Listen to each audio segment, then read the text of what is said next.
자, 우리가 문안 시리즈 베베했고요. 그리고 지난 시간에는 브리스가와 아굴라 했습니다.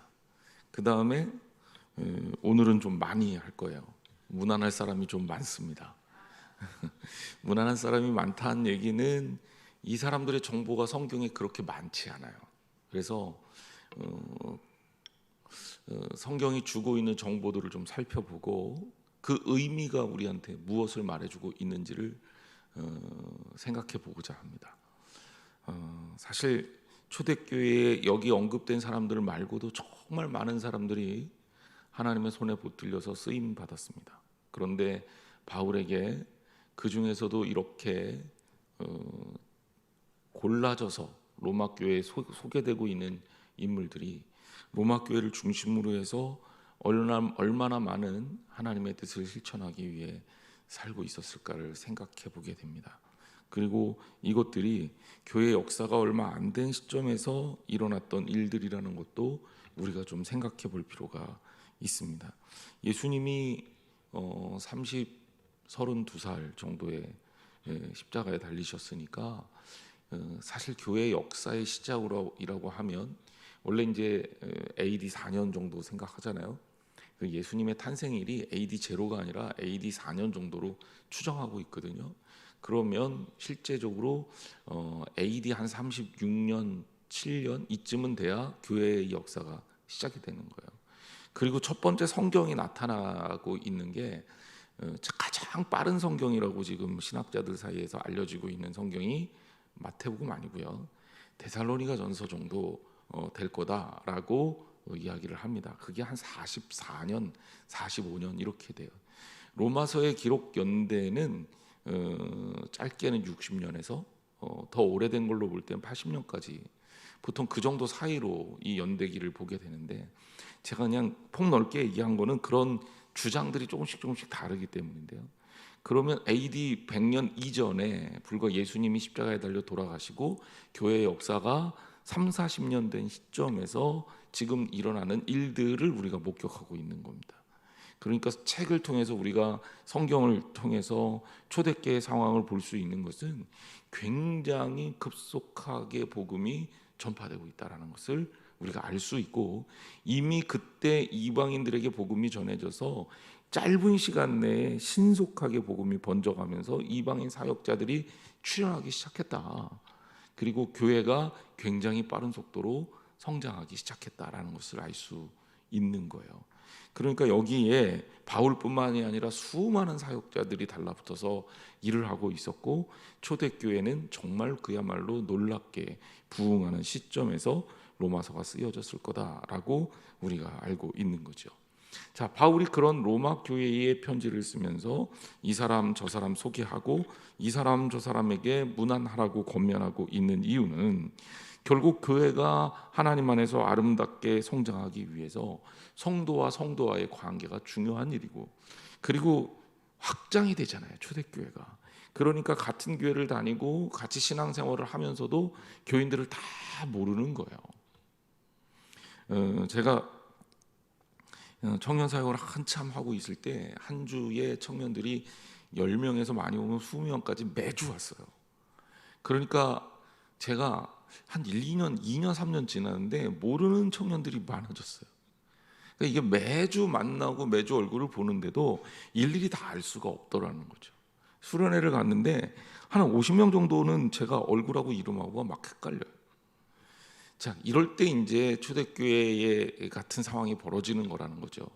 그러니까 예를 들자면 급속도로 신앙 공동체가 확장이 되면 이 확장되는 공동체 안에서 관계성은 굉장히 중요하게 되는데 이 관계성을 이어줄 만한 그런 어떤 연결고리가 필요한 거고 사도 바울이 그 역할을 일정 부분 감당해주고 있다는 거예요. 저희 교회도 예배를 여러 번 나누어 드리다 보니까 우리 교인들이 함께 교제할 시간 또 공간 여러 가지로 부족하고 또 새가족들이 계속 오게 되면 기존 성도들은 새가족들에 대해서 전혀 이렇게 접촉할 수 있는 기회가 없단 말이에요. 그래서 같은 교회를 다니는데도 서로 얼굴을 다 알지 못해요. 이 상황들을 여러분들이 이해를 하면 된다는 거죠. 근데 이 세 가족들이 생각해봐요. 1년에 막 몇백 명씩 온다 생각하면 우리 안에 그 교제가 다 일어날 수 있겠냐는 거죠. 어렵다는 거죠. 이 초대교회가 이제 그런 상황에 놓여져 있고, 바울은 그래서 이렇게 로마서의 끝부분에 문화나라 시리즈를 하고 있는 겁니다. 자, 우리가 아까도 얘기했지만 베베에 대한 이야기했고 브리스가와 아굴라에 대한 이야기를 했고요. 그 다음에 이제 바울이 5절부터 에베네도라는 사람의 인물부터 연결해서 소개를 합니다. 그런데 5절 상반절에 보면 또 저의 집에 있는 교회에도 문안하라 이렇게 연결하고 있습니다. 저의 집이라는 이 저는 바로 브리스가와 아굴라의 집을 말해요. 그러니까 브리스가와 아굴라는 가정교회를 하고 있었다라는 것을 알 수 있었던 거죠. 당연하겠죠. 교회가 처음부터 교회를 세우고 그리고 시작하는 예는 굉장히 흔한 일이 아닙니다. 더더군다나 초대교회에 기독교 기반이 전무한 곳에 사실은 가정집으로 모이기 시작해서 거기에서 회합의 장소가 늘어나기 시작하며 지역교회로 성장해가는 모범 모델을 보입니다. 그래서 이 브리스가와 아굴라의 가정을 집을 교회로 하는 그런 가정교회 형태에게도 무난할 것을 말하고 있습니다. 여러분, 제가 교회에 대해서 얘기를 하면서 교회는 건물이 아닙니다라는 얘기를 여러 번 드렸습니다. 그걸 늘 명심해야 돼요. 여기 교회에게 문화라라는 얘기가 교회 건물에 문화라라는 얘기가 아니잖아요. 교회라는 커뮤니티, 교회라는 공동체에게도 서로 인사하며 지내라는 그런 부탁이고 그런 의의라는 겁니다. 로마 전체 교회에 포함된 하나의 교회로 사실 굉장히 가정교회 예가 많이 나와요. 예를 들자면 원조는 사도행전 1장 13절에 나오는 마가의 다락방이 이제 교회의 시작으로 가정교회 원자가 되겠고, 빌립보에는 루디아의 집이 가정교회로 쓰였습니다. 골로새에는 빌레몬의 집이 빌레몬서 1장 2절에 보면 가정교회로 쓰였고, 라우디게아에 있는 눈바의 집도 골로새서를 통해서 이 가정교회를 쓰였구나라는 것을 알게 됩니다. 그래서 그리스도를 중심한 신앙과 참된 형제애로 이루어진 교회는 신앙과 생활상을 알려주는 아주 귀중한 역사적 자료가 된다는 거예요. 우리나라도 그렇게 시작한 교회들이 많습니다. 복음이 전달이 되고 모이기 시작하는데 가정에서 모였고, 가정에서 한 명, 두 명 이렇게 모이기 시작한 그 믿음의 공동체가 이제 커지면서 교회도 세우고 그리고 그렇게 성장해 가는 거죠. 자, 그런데 바울이 여기 에베네도라는 사람을 소개합니다. 내가 사랑하는 에베네도라는 뜻이에요. 근데 이 에베네도, 그러니까 여러분, 이름이라는 게 참 여러 가지 의미를 내포하고 있는데, 이 에베네도라는 사람은 칭찬받을 만한, 이름 뜻이 그래요. 칭찬받을 만한. 그러니까 이 사람이 바울에게 있어서는 의미가 있는 사람이란 얘기고, 심지어 칭찬할 만한 사람이란 얘기고, 아예 로마서에 사랑하는 에베네도라고 못을 받고 있습니다. 자, 그러면 사연이 있을 거 아니에요. 그런데 바울이 뭐라고 얘기를 하냐면 이 에베네도는 최초의 그리스도께 처음 맺은 열매다 이렇게 소개합니다. 자, 그러면 이거는 어떤 상황을 얘기할까? 바울이 전도 여행 중에 에베소를 중심으로 아시아 지방에서 전도하는 일이 있었습니다. 그때 최초의 이방인 회심자로 여겨지는 사람이 이 에베네도라는 사람이에요. 결국 이 에베네도는 브리스가와 아굴라 가정교회에 속해 함께 일을 도우면서 에베소에서 로마까지 복음의 동역자로 수고한 것으로 보여지고 있습니다. 처음으로 맺은 열매, 이건 기억이 되잖아요. 의미가 있죠. 처음 교회에 등록해서 처음으로 만난 분. 저도 목회하는 곳마다 처음 등록한 교인들은 잊혀지지가 않거든요. 누가 제일 처음 등록했는지 이거는 평생 기억에 남거든요. 그러니까 바울에게도 이 에베네도는 특별한 의미가 있는 겁니다. 자, 그리고 주의 사역에 열심히 있었고 바울은 그를 사랑하는 것이 확실하다. 성경은 그렇게 소개하고 있습니다. 자, 에베네도에 대한 얘기는 다른 곳에서는 나타나지 않으니까 여기까지 우리가 살펴볼 수 있고요. 6절 말씀, 너희를 위하여 많이 수고한 마리아에게 문안하라 그랬어요. 이 마리아가 성경에 많이 나오잖아요. 근데 헬라어 이름의 이 마리안 이름의 뜻은 높여진 자라는 뜻입니다. 근데 이제 히브리어 이름은 마리아라는 뜻이 미리암이래요. 그러니까 히브리어로는 미리암이고, 그래서 헬라어 이름은 마리아. 유대인 출신의 기독교인이라는 것을 알 수 있죠. 왜냐하면 사본에 따라서 이 마리아라는 이름이 마리암이라는 이름으로 히브리식 이름으로 바뀌어 나오기 때문입니다. 그러니까 이 여자는 유대인이구나, 유대인 출신 기독교인이구나라는 것을 금방 알 수가 있는 거죠. 그러니까 이름이 주는 정보가 생각보다 꽤 많습니다. 그러면 우리 마리아라는 이름 나왔으니까 성경에 나오는 마리아라는 이름 한번 쭉 훑어볼게요. 몇 명 정도 될 것 같아요? 성경에 마리아라는 이름이.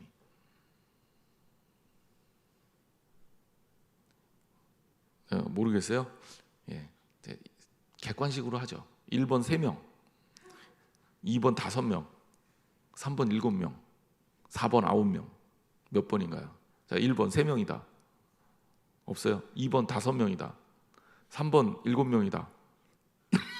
어차피 찍는 김에 나는 많이 찍을란다. 9명이다.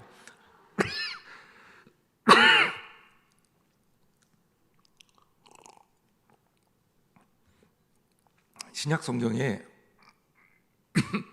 마리아라는 이름이 총 7명이 나옵니다. 7명이 나오는데, 자, 우리 정리 한번 해보자고요. 예수님 어머니 마리아 있죠. 그렇죠?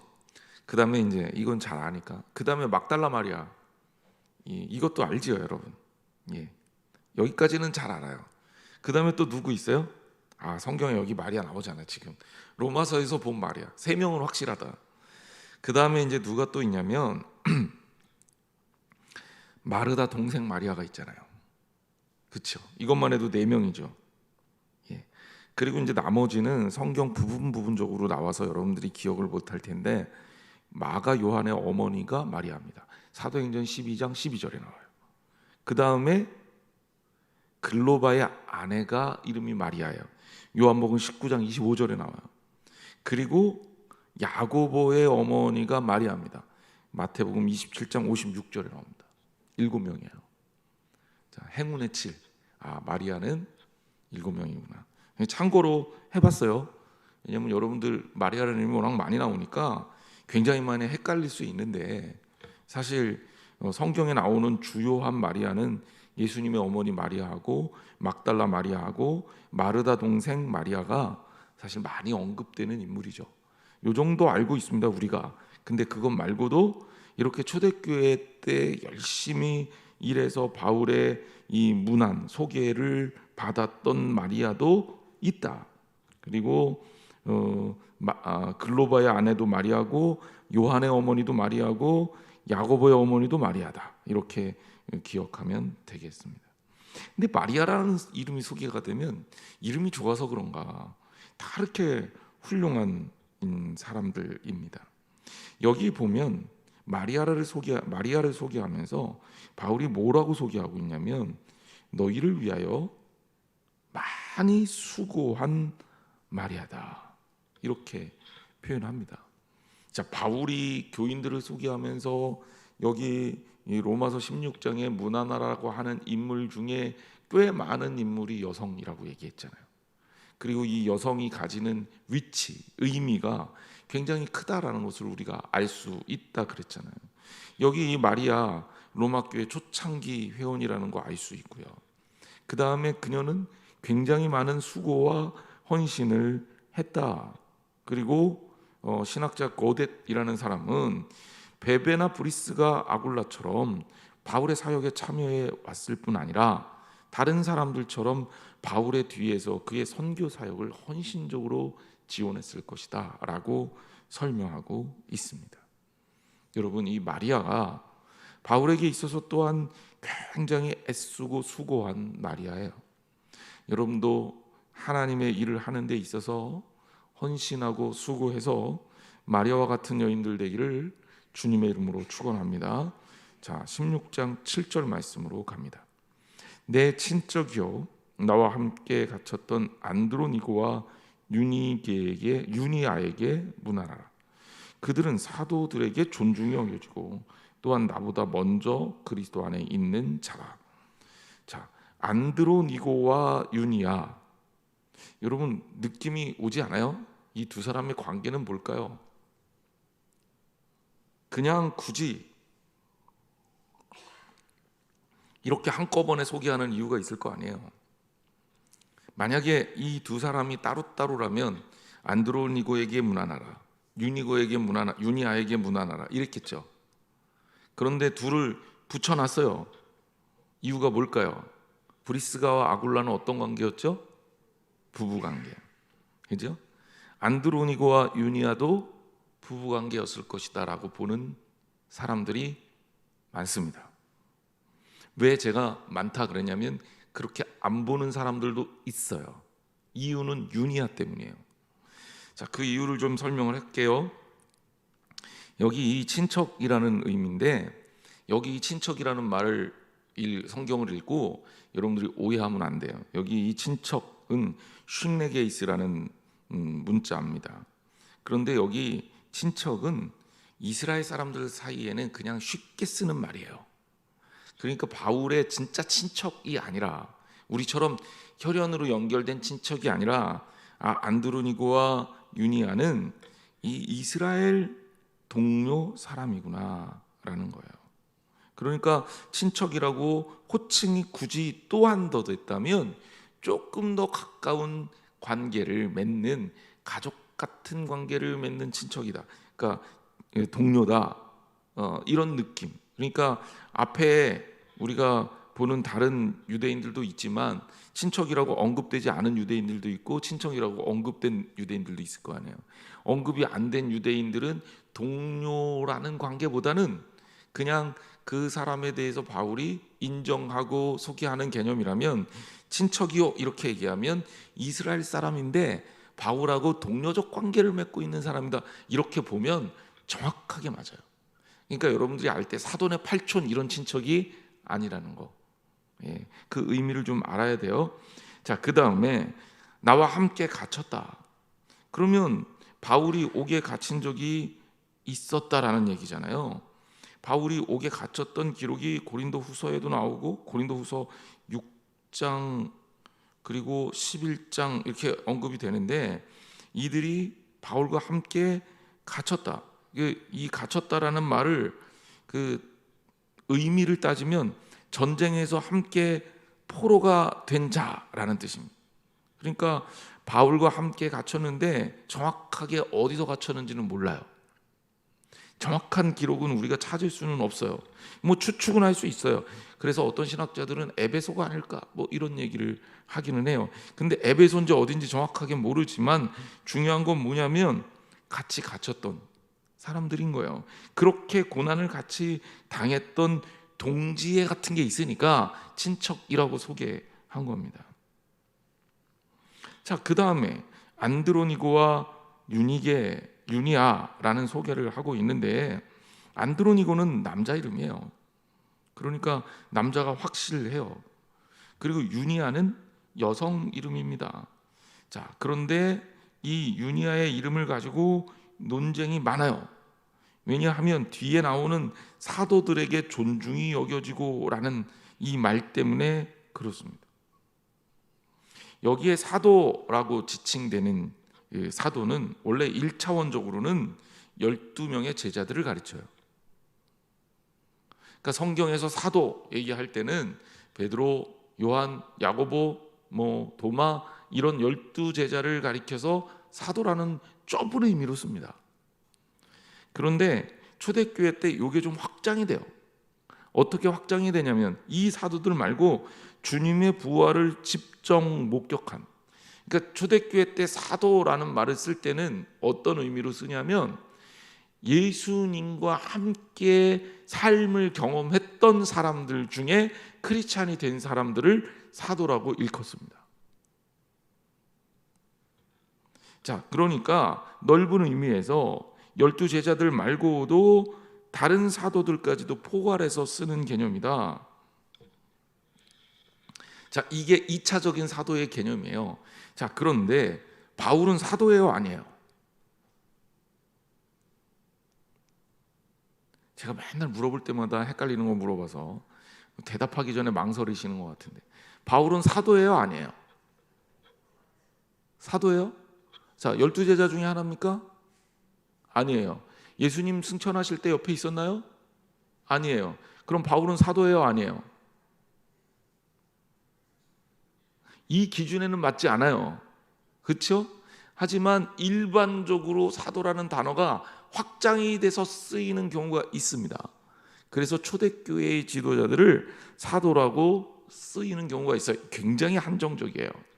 이 경우에는 바울은 자기의 사도권을 얘기하면서 부활하신 예수님을 자기가 다메섹에서 만났기 때문에 자기는 사도 중에 한 사람이다라고 정체성을 갖고 있어요.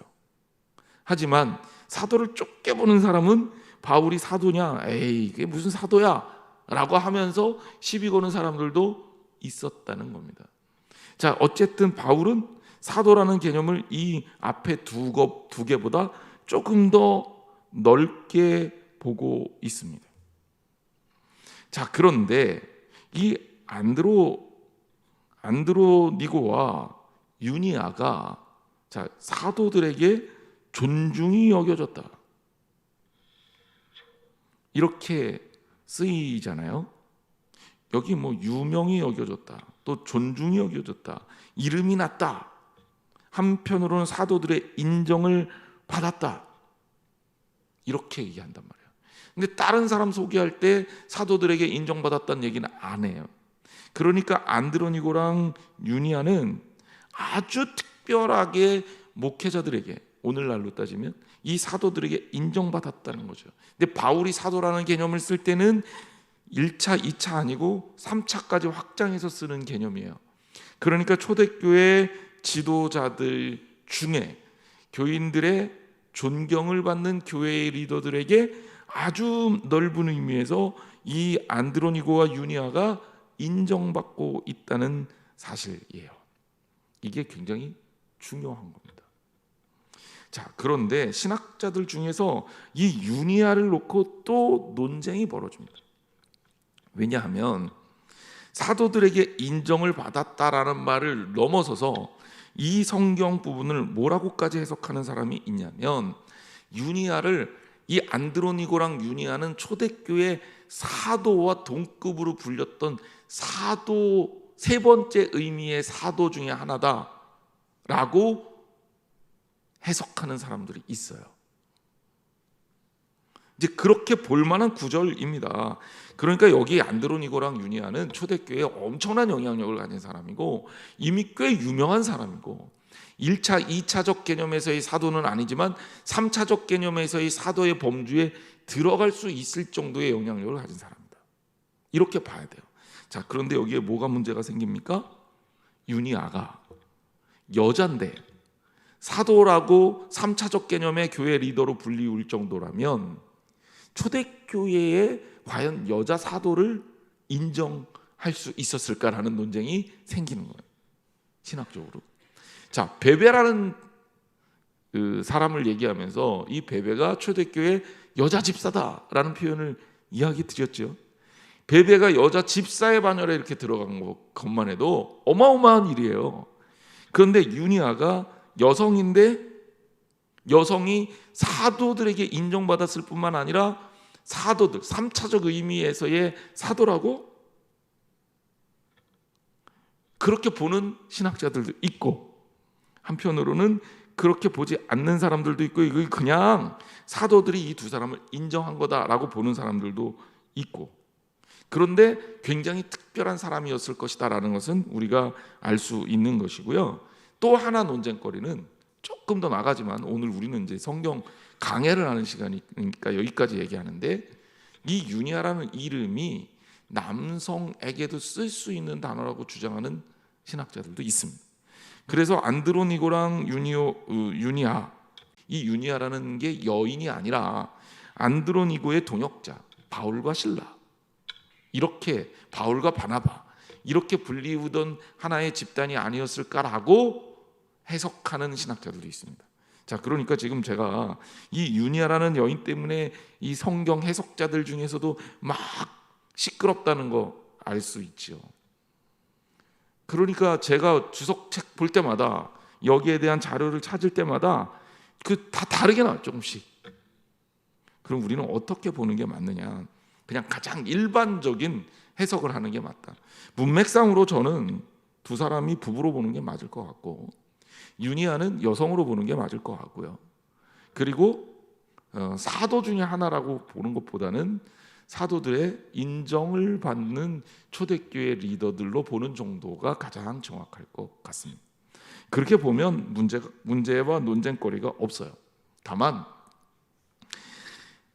사도들이 이 유니아라는 여인에 대해서 아주 높게 평가하고 있는 것만은 틀림없는 사실입니다. 왜 그럴까? 자, 뒤에 나오죠. 바울이 얘기를 하기를 나보다 먼저 그리스도 안에 있는 자다. 바울이 결코 예수님을 늦게 만난 게 아니에요. 일찍 만났어요. 그 바울이 예수님을 만났던 시점에서 이방인 선교가 활발하게 되고 있었습니까? 아닙니다. 그 당시에는 유대인들 선교만 위주로 되어 있었어요. 교회는 당연히 예루살렘 중심 교회였고요. 그래서 그 당시에 주로 선교하고 있었던 사람들은 사도라고 불릴 만한 사람들이에요. 그렇죠? 그런데 안드로니고와 유니아가 이런 위치 가운데 있었어요. 초대교회 교인들 중에는 아주 오래전부터 전통적으로 예수 그리스도를 초기에 영접한 사람들이란 말이에요. 그래서 심지어 학자들 가운데는 이 두 사람을 3차적 의미의 사도, 그러니까 예수님이 12제자 가운데는 아니고 예수님이 승천했을 때 이 사람들이 있었는지 없었는지 기록이 없으니까, 그러니까 여기에 대해서는 말하지 못하겠지만 교회의 그 당시에 오래된 리더들 가운데 한 사람으로 존경받고 있는 리더로는 볼 수 있지 않냐. 그러면 바울과 같이 이 사도 안에 넣을 수 있는 거 아니냐라고 보는 사람들이 있다는 거죠. 그만큼 초대교회에 오랫동안 신앙생활을 하면서 선한 영향력을 끼치고 있었다는 겁니다. 여러분, 먼저 믿은 사람들이 잘해야 돼요. 그런데 신앙생활을 하다 보면 먼저 믿은 사람들이 나중 믿은 사람보다 못할 때가 참 많아요. 왜 그럴까요? 왜 그럴까요? 왜 그렇죠? 여러 가지 이유가 있죠. 처음에 그림을 좀 잘못 그려서 신앙이 좀 잘못되면 이걸 고치기가 무척 어려워요. 그래서 다 무너뜨리고 새로 해야 돼요. 그런데 이게 우리들한테 쉽지 않은 일입니다. 두 번째는 신앙생활이 타성해져요. 습관화된단 말이에요. 신앙생활이 습관화가 되면 어떤 일이 벌어지느냐? 은혜가 없어요. 감동이 없어요. 몸이 건조해져요. 그래서 예수 그리스도를 만나고 그 말씀을 듣는 것이 특별한 일임에도 불구하고 특별하게 느껴지지 않는다는 거예요. 이게 참 비극이죠. 목사님이 오늘 본문을 딱 설교 제목하고 본문을 우리 교회 같은 경우는 이제 토요일 날 여러분의 문자로 보내드리잖아요. 그리고 주보에도 보면 다른 교회 주보하고 우리가 좀 다른 게 일부러 의도적으로 디자인을 그렇게 한 거지만 그 주의 설교 말씀이 여기 딱 들어가 있어요. 제목이. 그렇죠? 그래서 제목만 딱 봐도 아, 오늘 무슨 얘기 하겠구나라는 통밥. 예? 신앙생활을 오래 하면 다 알잖아요. 그죠? 그래서 제목을 제가 의도적으로 계속 헷갈리게 막 저 그거 하느라고 머리 막 빠지고 있어요. 근데 왜냐하면 여러분들을 위해서 그러는 거죠. 왜냐하면 여러분들에게 아, 뻔해. 아, 그냥 뭐 다 아는 얘기 또 하시겠구나라고 생각하면 여러분들이 은혜를 못 받을까 봐 그것 때문에 걱정이 돼서 일부러라도 최대한도로 우리 교인들한테는 좀 신선한 느낌을 주고 싶어서 그런 거예요. 그런데 사실은 하나님 말씀은 반복해서 듣고 반복해서 듣고 반복해서 듣는 게 맞는 거예요. 어쩌면 이렇게 노력하는 이게 높아심일런지도 모르는 거죠.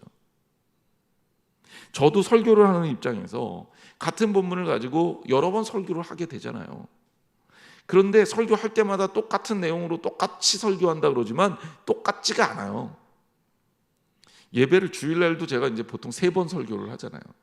교육자들은 3번 설교를 웬만하면 다 듣는데 제가 3번 설교를 물론 비슷한 맥락에서 하지만 매번 똑같은 내용으로 설교할 때마다 똑같이 똑같은 설교가 판에 박힌 듯 이렇게 찍혀 나오지가 않아요. 저도 왜 그런지 모르겠는데 할 때마다 달라져. 사부 예배 때 많이 달라져요. 그런데 여러분 생각해 보세요. 성경 내용을 읽을 때도 은혜 받는 지점이 다 다른 거예요. 그런데 우리들이 때로는 먼저 믿은 그것 때문에 내가 이미 성경 말씀을 내 머릿속에서 재단을 하고 이건 이거야 라고 그렇게 말씀을 받아들이면 여러분 그 말씀을 통해서 얻는 감동이 없을 수밖에 없는 거죠. 그래서 먼저 믿는 사람들이 때로는 처음 믿는 사람보다 못할 때가 너무나도 많고 처음 믿는 사람의 신앙 고백이 너무나도 순수하고 아름다운데 오히려 신앙생활을 오래 한 사람들이 거의 고목처럼 죽어가고 있는 모습들을 보는 경우가 많습니다. 매일매일이 여러분들에게 새로워지기를 주님의 이름으로 축원합니다. 그게 하나님께서 주시는 은혜예요.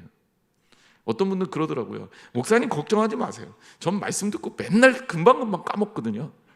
그래서 말씀 들을 때마다 새로워요. 근데 좋은 걸까요 그게?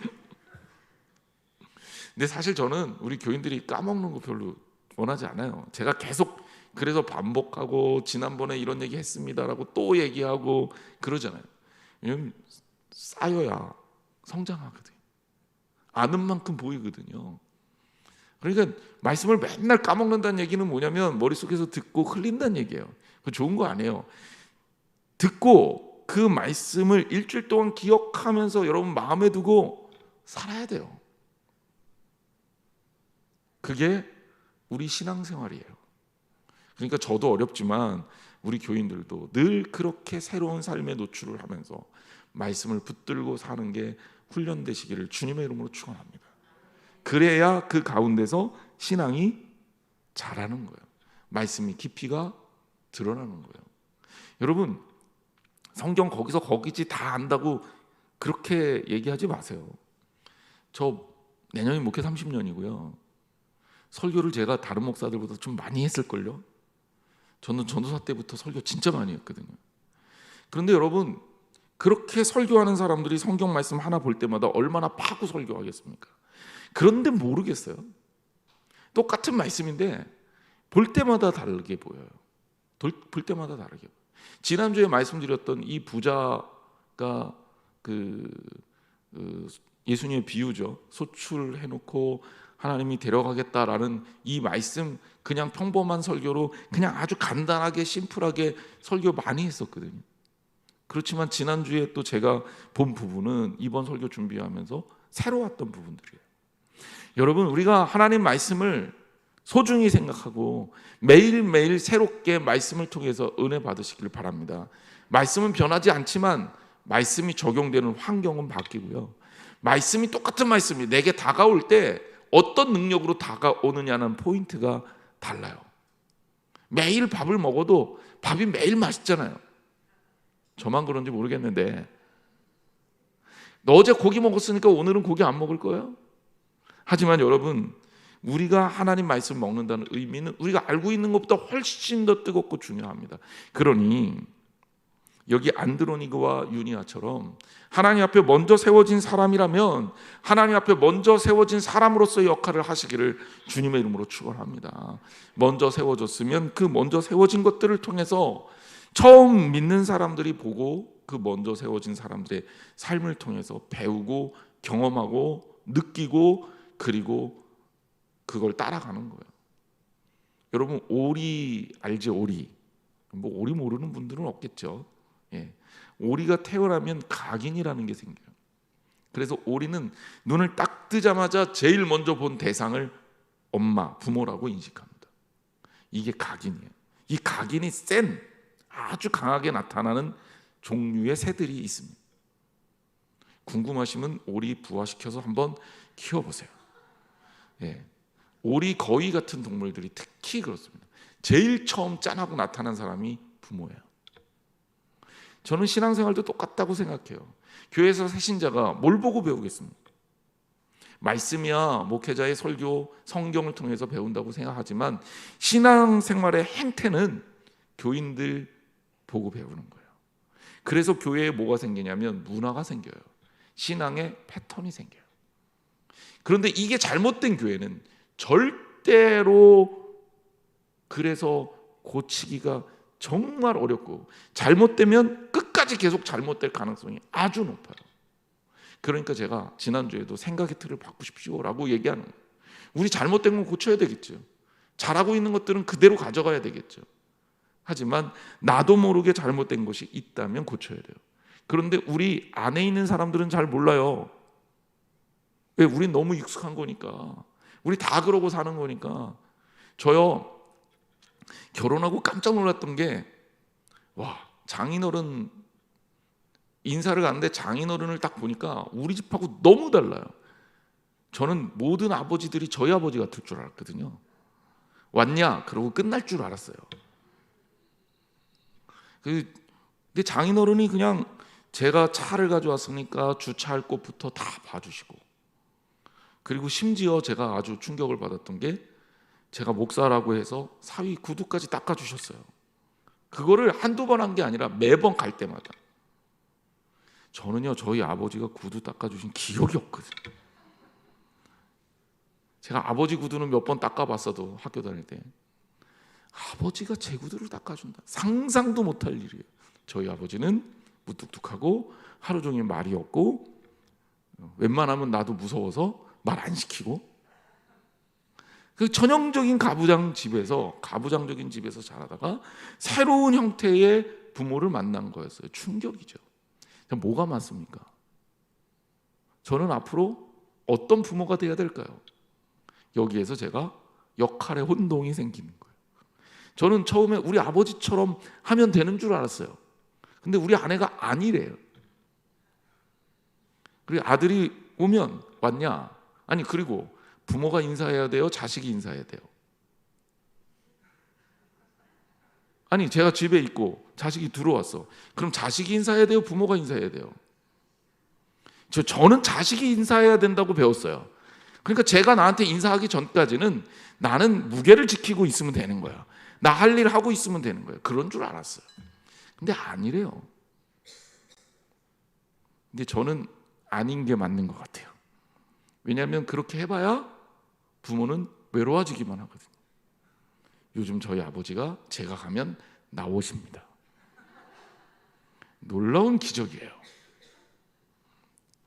아무것도 아닌 것 같지만 새로운 것들에 대해서 끊임없이 업데이트, 업그레이드를 해야 돼요. 교회도 그래야 됩니다. 내가 먼저 믿었으니까 옛날에 하던 그대로 가서 나는 그냥 습관대로 타성에 젖어서 그냥 그대로 가겠다, 이거는 안 맞아요. 복음에 맞춰서 하나님이 원하시는 자리에 설 줄 알아야 됩니다. 이제 코로나 끝나고 저희 교회 이제 새 가족들이 조금씩 늘기 시작합니다. 저희 교회가 참 감사한 게 등록한 사람들은 안 빠져나가요. 지금까지 다 100% 정착이에요. 이런 교회가 없어요. 너무 감사해요. 앞으로도 그렇게 되리라 생각해요. 그런데 이제 새 가족들이 더 늘어나고 할 텐데 그들이 보는 우리 교인들의 신앙생활을 그대로 따라 할 거라는 거예요. 예배 전에 어떻게 예배를 준비하는지. 자, 이제 우리 이것도 고쳐야 되는데 예배 전에 어떻게 예배 준비해야 됩니까? 아는 권사님 만났어요. 권사님 반가워요. 떠들어야 돼요? 우리 사람 만나러 온 거 아니잖아요. 그렇죠? 이해는 돼요. 그건 참았다가 예배 후에 하면 돼. 예배 당에 나오면 예배 준비를 해야 돼. 더더군다나 예배 시간 가까이는 그렇게 해야죠. 기도하고 정식적으로 제가 절차를 알려줄게요. 교회 전통 예배 절차. 교회 딱 들어오면 조용히 딱 일어서서 기도하고 앉는 겁니다. 그리고 찬양하고 예배를 드리기 위해서 그때부터 몰입을 하는 거예요. 자, 예배가 끝납니다. 예배가 끝나면 그러면 저기 권사님 오랜만에 만났는데 가서 또 아는 척 해야지. 그게 아니라 예배가 끝나고 자리에 앉아서 조용히 기도하잖아요. 그렇죠? 조용히건 통성으로 크게 기도하건 그건 상관이 없는데 기도하는 사람들을 배려해야 돼요. 이게 예배예요. 그러니까 웬만하면 우리는 1층에 가서 아는 척하고 교제하고 1층에서 떠들어도 되거든요. 근데 본당에서는 서로가 얘기를 하더라도 조용히 얘기해야 돼요. 기도하는 분위기가 돼야 되고 예배하는 분위기가 돼야 돼요. 근데 이런 것들이 습관이 잘 안 돼 있으면 잘 못 지켜요. 물론 예배 30분 전에 찬양 시작하기 전에 이럴 때는 뭐 허용할 수 있죠. 그리고 예배가 끝난 이후에 사람이 없어. 그러면 얘기해도 돼요. 하지만 예배가 하나님 앞에 드리기 위해서 나온 사람에게 우리가 집중해야 될 것은 하나님이 대상인 거예요. 이 습관들은 우리가 만들어 가야 돼요. 제가 이거 얘기하고 싶은데 2년 넘게 참았어요. 제가 이런 얘기 한 번도 안 했잖아요. 그죠? 제가 원래 이렇게 생각하기 뭐 그냥 놔두는 게 맞다라고 생각하기 때문에 말을 안 한 게 아니라 2년 동안 참았어요. 왜? 2년 후에는 제가 이제는 얘기해도 되니까 여러분들한테 얘기하고 가르치는 겁니다. 왜냐하면 전에 얘기했다 그러면 맞아? 막 헷갈릴 거예요. 근데 이제는 제가 제대로 가르쳐 드려야 되는 게 맞다. 그래서 예배가 제대로 하나님 앞에 드려져야 그래야 하나의 이 우리 공동체가 살아난다. 왜? 우리 교회는요 예배 공동체예요. 하나님 만나는 자리잖아요. 사람 만나는 거면 교회 와서 안 만나도 되잖아요. 그렇죠? 그러니까 아무리 반가워도 소근소근 반가워하고, 예? 간단하게 반가워하고, 깊은 교제는 올라가서 해야 됩니다. 물론 우리 교회 구조가 좀 속상한 게 로비가 없어서, 그렇죠? 그게 좀 교제가 한계가 있는데 요거는 반드시 좀 지켜줬으면 좋겠어요. 왜냐하면 한 명이라도 기도하시는 분들이 방해받으면 안 돼요. 하나님과의 교제하는 분들이 방해받으면 안 돼요. 찬양이 방해받으면 안 돼요. 그러니까 그렇게 해야 됩니다. 예배 시간은 될 수 있으면 움직이지 말아야 돼요. 어쩔 수 없다. 뭐 그런 경우는 어쩔 수 없죠. 특히 기도 시간에는 움직이지 말아야 돼요. 기도 시간에 눈 감고 있으니까 움직이기 너무 좋아요. 특히 교역자들이 또 일 때문에 그때 움직이기가 좋아요. 움직이면 안 됩니다. 움직이면 안 돼요. 기도 시간에는 최대한 집중해야 돼요. 그럼 최소한도로 움직일 때 언제 움직이냐? 찬양할 때 움직이세요. 아예 남들 다 볼 때 그때는 움직여도 되니까. 설교할 때 기도할 때는 움직이는 거 아닙니다. 왜? 하나님과의 직접적인 교제가 일어나는 아주 중요한 것이고 그때는 움직이면 기도가 깨져요.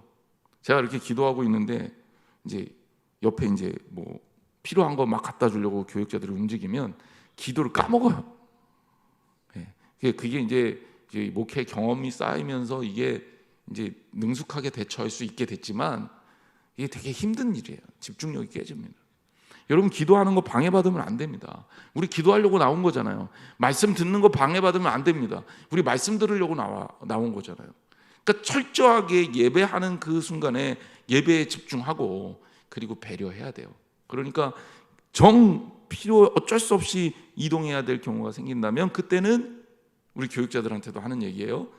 기도 시간에 말고 기도가 끝난 후주 이때 살짝 아니면 아예 찬양 시간에는 그때는 움직여도 찬양하는데 크게 어렵지 않거든요. 그러니까 그걸 꼭 지켜주셔야 돼요. 이게 이제 예배 문화를 만들어가는 디테일입니다. 그래서 자유롭게 교제하고 신나고 기쁘게 신앙생활을 하지만 예배만큼은 경건하고 거룩하게 드려야 돼요. 이게 우리 교회의 문화로 자리를 잡아야 돼요. 왜 이게 중요하냐? 여러분들이 그렇게 행동하면 새 가족들도 그렇게 합니다. 똑같이 해요. 보고 배우니까 오리가 각인하는 것처럼 말이에요. 그러니까 우리가 그런 것들을 철저하게 지킬 수 있는 신앙적 성숙함이 있어야 됩니다. 자, 결론적으로 말씀을 드립니다. 오늘 제가 몇 사람 소개를 해드렸습니다. 바울이 소개한 걸 여러분들한테 읽어드렸죠. 첫 번째는 에베네도예요. 그는 어떤 사람이다? 아시아에서 그리스도께 처음 맺은 열매다. 주로 아시아에서 그리스도께 처음 맺은 열매라고 하니까 이방인일 가능성이 많고 이방인으로 그리스도 바울에 의해서 전도받은 열매, 첫 번째 열매다라는 것을 우리가 알 수 있죠. 마리아 얘기를 했습니다. 정말 많이 수고하고 애쓴 헌신의 상징이 마리아인데, 여기 이 마리아도 정말 많이 수고한 마리아입니다.